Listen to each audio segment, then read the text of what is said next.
ଜୟ ଜଗନ୍ନାଥ। ଆଜି ଆମେ କଥା ହେବା ନୂଆ ଲେବର କୋଡ୍ ବିଷୟରେ। ଆପଣଙ୍କର ସାଲେରୀ କେତେ କମିବ, ସଞ୍ଚୟ କେତେ ବଢ଼ିବ, 5 ବର୍ଷ ଯେଉଁ ଗ୍ରାଚୁଇଟି ଥିଲା ଏବେ 1 ବର୍ଷ, କେମିତି କ'ଣ ନୂଆ ନିୟମ ଗୁଡ଼ିକ ଲାଗୁ ହେଇଛି, ଆସ ତାକୁ ଆଜି ଭଲ ଭାବେ ଜାଣିବା। ପ୍ରଥମେ ଆମେ ଜାଣିବା ନିୟମ ଗୁଡ଼ିକ କାହିଁକି ବଦଳାଇଗଲା। ପୁରୁଣା ନିୟମ ଗୁଡ଼ିକରେ ଅନେକ ସମସ୍ୟା ଥିଲା, ଯାହା 1930ରୁ 50 ମଧ୍ୟରେ ତିଆରି ହୋଇଥିଲା। କମ୍ପାନୀମାନଙ୍କୁ 29ଟି ଭିନ୍ନ ଭିନ୍ନ କେନ୍ଦ୍ରୀୟ ନିୟମର ପାଳନ କରିବାକୁ ପଡୁଥିଲା, ଯାହାଥିରେ ବହୁତ ଅସୁବିଧାର ସମ୍ମୁଖୀନ ହେଉଥିଲେ ଶ୍ରମିକ ଓ କମ୍ପାନୀ। ପୁରୁଣା ନିୟମରେ ଅଣସଂଗଠିତ କ୍ଷେତ୍ର ଯେମିତି ଅନରେଜିଷ୍ଟର୍ଡ କମ୍ପାନୀ, ଜିଗ୍ ପ୍ଲାଟଫର୍ମ ଯେମିତି ଜୋମାଟୋ, ସ୍ୱିଗି ଏମାନଙ୍କ ପାଇଁ କୌଣସି ସିକ୍ୟୁରିଟି ବା ସୁରକ୍ଷା ନଥିଲା। ଏବେ ତାହା ବହୁତ ଅଧିକ ମାତ୍ରାରେ ଚାଲିଛି। ସେଥିପାଇଁ ସରକାର ବାଧ୍ୟ ହେଲେ ନୂଆ ନିୟମ ଗୁଡ଼ିକୁ ଆଣିବା ପାଇଁ। ପୁରୁଣା ନିୟମରେ 29ଟା ଯେଉଁ ନିୟମ ଥିଲା, ଏବେ ତାହାକୁ 4ଟା ନୂଆ ଲେବର କୋଡ୍ରେ କନଭର୍ଟ କରି ଦିଆଯାଇଛି ଓ ସେଗୁଡ଼ିକ ହେଲା ମଜୁରୀ ସଂହିତା, ଯେଉଁଥିରେ ସର୍ବନିମ୍ନ ମଜୁରୀ, ବେତନ ପ୍ରଦାନ ତାରିଖ ଓ ବୋନସ୍ ସହିତ ଜଡ଼ିତ। ଦ୍ୱିତୀୟ ହେଲା ଶିଳ୍ପ ସମ୍ବନ୍ଧ ସଂହିତା, ଏଥିରେ ଟ୍ରେଡ୍ ୟୁନିୟନ, ଶିଳ୍ପ ବିବାଦ, ଛଟେଇ ଏ ବିଷୟରେ ରହିଛି। ଓ ତୃତୀୟରେ ହେଲା ସାମାଜିକ ସୁରକ୍ଷା ସଂହିତା, ଏଥିରେ ଜିଗ୍ ପ୍ଲାଟଫର୍ମ, ଅନଲାଇନରେ କାମ କରୁଥିବା କର୍ମଚାରୀ ଓ ମାତୃତ୍ୱ ଲାଭ ସହିତ ଜଡ଼ିତ। ଓ ଚତୁର୍ଥରେ ହେଲା ବ୍ୟକ୍ତିଗତ ନିରାପତ୍ତା, ସ୍ୱାସ୍ଥ୍ୟ ଏବଂ କାର୍ଯ୍ୟ ଅବସ୍ଥା ସଂହିତା। ଆସ ଏହାକୁ ଆମେ ବହୁତ ଭଲ ଭାବରେ ଜାଣିବା। ମଜୁରୀ ସଂହିତା ବା କୋଡ୍ ଅନ୍ ୱେଜ୍ 2019, ଏହା କେନ୍ଦ୍ର ସରକାର ଏକ ସର୍ବନିମ୍ନ ମଜୁରୀ ନିର୍ଦ୍ଧାରଣ କରିବେ, ଯାହା ସବୁ ରାଜ୍ୟକୁ ମାନିବାକୁ ପଡ଼ିବ ଓ କମ୍ପାନୀ ଇଣ୍ଡଷ୍ଟ୍ରି ସମସ୍ତଙ୍କୁ ଏହି ସର୍ବନିମ୍ନ ମଜୁରୀ ମାନିବାକୁ ପଡ଼ିବ। ଆଗରୁ କ'ଣ ହଉଥିଲା କି କେନ୍ଦ୍ର ସରକାର ଯେଉଁ ସର୍ବନିମ୍ନ ମଜୁରୀ ଧାର୍ଯ୍ୟ କରୁଥିଲେ, କେତେକ ରାଜ୍ୟ ଓ କମ୍ପାନୀ ଗୁଡ଼ିକ ତାଠାରୁ ମଧ୍ୟ ସର୍ବନିମ୍ନ ମଜୁରୀ ସେମାନେ ରଖିଥିଲେ। ତାହା ଏବେ ୟୁନିଫର୍ମ କରାଯାଉଛି, ଯେଉଁଥିରେ କି କେନ୍ଦ୍ର ସରକାର ଠାରୁ କୌଣସି ଷ୍ଟେଟ୍ ଗଭର୍ଣ୍ଣମେଣ୍ଟ କିମ୍ବା କୌଣସି କମ୍ପାନୀ କି ଇଣ୍ଡଷ୍ଟ୍ରି ତାଠାରୁ କମ୍ ଧାର୍ଯ୍ୟ କରାଯାଇପାରିବ ନାହିଁ। ଓ ଏହି ସର୍ବନିମ୍ନ ମୂଲ୍ୟ ଗୁଡ଼ିକ ସମସ୍ତ ୟୁନିୟନ ଓ ନନ୍-ୟୁନିୟନ କମ୍ପାନୀ ଗୁଡ଼ିକରେ ମଧ୍ୟ ଲାଗୁ ହେବ। ସମସ୍ତ କମ୍ପାନୀକୁ ଗୋଟିଏ ତାରିଖ ଧାର୍ଯ୍ୟ କରିବାକୁ ପଡ଼ିବ ବେତନ ଦେବା ପାଇଁ ଓ ସେହି ତାରିଖରେ ହିଁ ସମସ୍ତଙ୍କୁ ବେତନ ଦେବାକୁ ପଡ଼ିବ। ଏହା କେନ୍ଦ୍ର ସରକାରଙ୍କ ନୂଆ ନିୟମରେ ଉଲ୍ଲେଖ କରାଯାଇଛି। ଦ୍ୱିତୀୟ ହେଲା ଶିଳ୍ପ ସମ୍ବନ୍ଧ ସଂହିତା, ଏଠାରେ କର୍ମଚାରୀଙ୍କ ପାଇଁ ଗୋଟେ ଦୁଃଖ ଖବର। ପୁରୁଣା ନିୟମ ଅନୁଯାୟୀ ଯଦି କୌଣସି କମ୍ପାନୀ ତାଙ୍କର କର୍ମଚାରୀ 100ରୁ ଅଧିକକୁ ଏକାଥରରେ ଛଟେଇ କରୁଥିଲା, ତାହେଲେ ସେ ଗଭର୍ଣ୍ଣମେଣ୍ଟକୁ ଲିଖିତ ଭାବରେ ଜଣାଇବାକୁ ବାଧ୍ୟ ଥିଲା। ବଟ୍ ଏବେ ତାହା ବୃଦ୍ଧି କରି 300 ପର୍ଯ୍ୟନ୍ତ କରିଦିଆଯାଇଛି, ଯେଉଁଥିରେ କମ୍ପାନୀମାନେ 300 ପର୍ଯ୍ୟନ୍ତ ଶ୍ରମିକକୁ ଏକାଥରରେ ଛଟେଇ କରିପାରିବେ ବିନା କୌଣସି ସରକାରଙ୍କ ଅନୁମତିରେ। ନିର୍ଦ୍ଧାରିତ ଅବଧି ନିଯୁକ୍ତି, ଫିକ୍ସଡ ଟର୍ମ ଏମ୍ପ୍ଲୟମେଣ୍ଟ, ଆଗରୁ କ'ଣ ହେଉଥିଲା, କୌଣସି କମ୍ପାନୀ କିଛି ଏମ୍ପ୍ଲୟିକୁ ସେ କିଛି ଦିନ ପାଇଁ କାର୍ଯ୍ୟକ୍ଷେତ୍ରରେ ରଖୁଥିଲା ଓ ମନ ଚାହିଁଲେ ସେମାନଙ୍କୁ କାର୍ଯ୍ୟରୁ ବାହାର କରାଯାଉଥିଲା। ବଟ୍ ଏହି ନୂଆ ନିୟମ ଅନୁସାରେ କମ୍ପାନୀ ସେହି ଏମ୍ପ୍ଲୟିକୁ ସିକ୍ୟୁର କରିବ ଯେ ତାଙ୍କୁ କେତେ ବର୍ଷ ପାଇଁ ଓ କେତେ ଦିନ ପାଇଁ ସେ ନିଯୁକ୍ତିରେ ରଖୁଛି ଓ ତାହା ଏକ ଫିକ୍ସଡ ଟର୍ମ ଏମ୍ପ୍ଲୟମେଣ୍ଟ ହିସାବରେ ତାଙ୍କୁ କମ୍ପାନୀ ନିଯୁକ୍ତି ପତ୍ର ପ୍ରଦାନ କରିବ।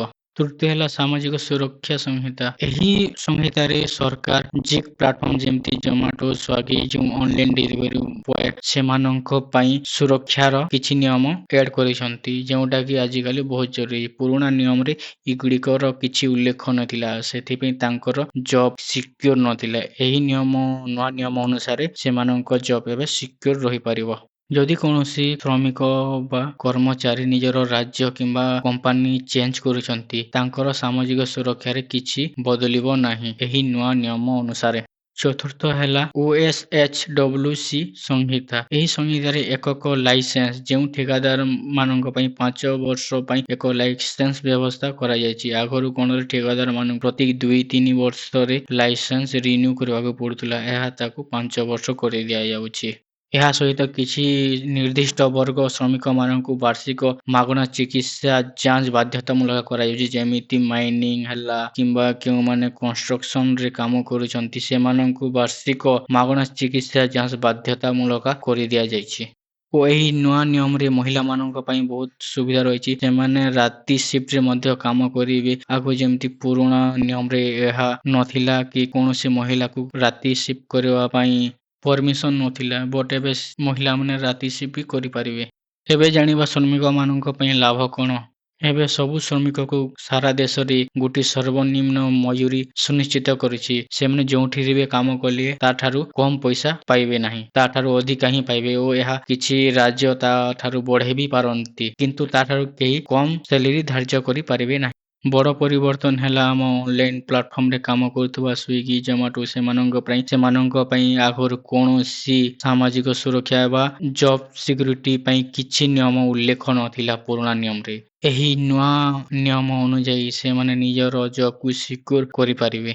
ଏହା ସହିତ ବିଭିନ୍ନ ସୁବିଧାର ଲାଭ ଉଠାଇ ପାରିବେ କର୍ମଚାରୀମାନେ, ଯେମିତି ହେଲା ନିରାପତ୍ତା ଅବସ୍ଥା, କାର୍ଯ୍ୟ କ୍ଷେତ୍ରରେ କେମିତି ସେଫ୍ଟଲି କାମ କରିବେ, ବାର୍ଷିକ ସ୍ୱାସ୍ଥ୍ୟ ଯାଞ୍ଚ ହେଲା କିମ୍ବା କିଛି ବେନିଫିସିଆରୀ ସ୍କିମ୍‌ଗୁଡ଼ିକ ଏହା ସରକାର ଲାଗୁ କରିବେ। ଆଗରୁ କଣ ହଉଥିଲା କି ପୁଅମାନଙ୍କ ପାଇଁ ସାଲେରୀ ଅଲଗା ଥିଲା ଓ ଝିଅମାନଙ୍କ ପାଇଁ ସାଲେରୀ କମ୍ ରହୁଥିଲା। ଏହା ଜେଣ୍ଡର ବେସିକ୍ ସାଲେରୀ ଆଗରୁ ଦିଆଯାଉଥିଲା। ବର୍ତ୍ତମାନ ଏହି ନିୟମ ଅନୁଯାୟୀ ସମାନ କାମକୁ ସମାନ ଦରମା ଦିଆଯିବ। ସେଟା ଝିଅ କରନ୍ତୁ କି ପୁଅ କରନ୍ତୁ। ଏହା ଗୋଟିଏ ଆମ ସରକାରର ବଡ଼ ପରିବର୍ତ୍ତନ। ଏହି ନୂଆ ନିୟମରେ କମ୍ପାନୀଗୁଡ଼ିକୁ କଣ ଲାଭ ମିଳିବ? ଆଗରୁ ଯେଉଁ ଜଟିଳ ନିୟମଗୁଡ଼ିକ ଥିଲା ଏବେ ତାହା ସରଳୀକରଣ ହୋଇଯାଇଛି। ସେମାନେ ଯେଉଁ 29ଟି ଆଇନ ବଦଳରେ ଏବେ 4ଟି ଆଇନକୁ ପାଳନ କରିବାକୁ ପଡ଼ିବ। ଏକକ ବ୍ୟବସ୍ଥା ଅନେକ କ୍ଷେତ୍ରରେ ଏକ ପଞ୍ଜୀକରଣ, ଲାଇସେନ୍ସ କିମ୍ବା ରିଟର୍ଣ୍ଣ ଦାଖଲ କରିବା ପାଇଁ ସେମାନଙ୍କୁ ବହୁତ ସାରା ପ୍ରୋସେସ୍ ଦେଇ ଯିବାକୁ ପଡୁଥିଲା। ବର୍ତ୍ତମାନ ଏହା ଏକ ସିଙ୍ଗଲ କମ୍ପ୍ଲେଣ୍ଟରେ ସେମାନେ ଏହାର ଲାଭ ଉଠାଇ ପାରିବେ। ଶ୍ରମିକମାନଙ୍କୁ ଛଟେଇ କରିବା ପାଇଁ ସରକାର ପରମିଶନ ନେବାକୁ ପଡୁଥିଲା। ସେମାନଙ୍କୁ ଯଦି 100ରୁ ଅଧିକ ଶ୍ରମିକକୁ ଛଟେଇ କରିବା ପାଇଁ ସରକାର ପରମିଶନ ନେବାକୁ ପଡୁଥିଲା। ବର୍ତ୍ତମାନ ଏହା 300 ଶ୍ରମିକକୁ ଏକାଥରରେ ସେମାନେ ଛଟେଇ କରିପାରିବେ। ଏହି ନୂଆ ନିୟମଗୁଡ଼ିକୁ ନେଇ ବହୁତ ସାରା ସମାଲୋଚନା ହଉଛି, ଯେଉଁଥିରେ କମ୍ପାନୀମାନଙ୍କୁ ଗୋଟିଏ ଅଧିକାର ମିଳିଯାଉଛି ଶ୍ରମିକମାନଙ୍କୁ ଶୋଷଣ କରିବା ପାଇଁ। ଯେପରି ଆଗରୁ ସେମାନେ 100ରୁ ଅଧିକ ଛଟେଇ କରିଲେ ସରକାର ପରମିଶନ ନେଉଥିଲେ। ବର୍ତ୍ତମାନ ଏହା 300 ଶ୍ରମିକକୁ କୌଣସି ପରମିଶନ ବିନା ସେମାନେ ଛଟେଇ କରିପାରିବେ। ଏହି ନିୟମ ତିଆରି କରିବା ଏବଂ କାର୍ଯ୍ୟ କରିବାକୁ ନେଇ ରାଜ୍ୟଗୁଡ଼ିକରେ ବହୁତ ବିଳମ୍ବ ହୋଇପାରେ।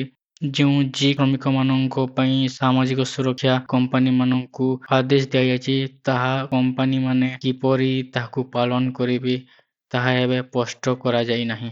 ଏହି ନୂଆ ନିୟମ ଫଳରେ ଆମ ଭାରତ ଅର୍ଥନୀତିକୁ କିପରି ପ୍ରଭାବ କରିବ? କମ୍ପାନୀଗୁଡ଼ିକ ମଧ୍ୟରେ ମ୍ୟାନୁଫ୍ୟାକ୍ଚରିଂ ବଢ଼ିବ, ଫରେନ୍ ଇନଭେଷ୍ଟମେଣ୍ଟ ବଢ଼ିବ। ଏହା ଭାରତର ଶିଳ୍ପ ଏବଂ ଶ୍ରମ କ୍ଷେତ୍ରରେ ବହୁତ ବଡ଼ ପରିବର୍ତ୍ତନ। ଏହିପରି ବିଷୟଗୁଡ଼ିକରେ ବିସ୍ତାର ଭାବରେ ଜାଣିବା ପାଇଁ ଆମ ଚ୍ୟାନେଲକୁ ନମସ୍କାର।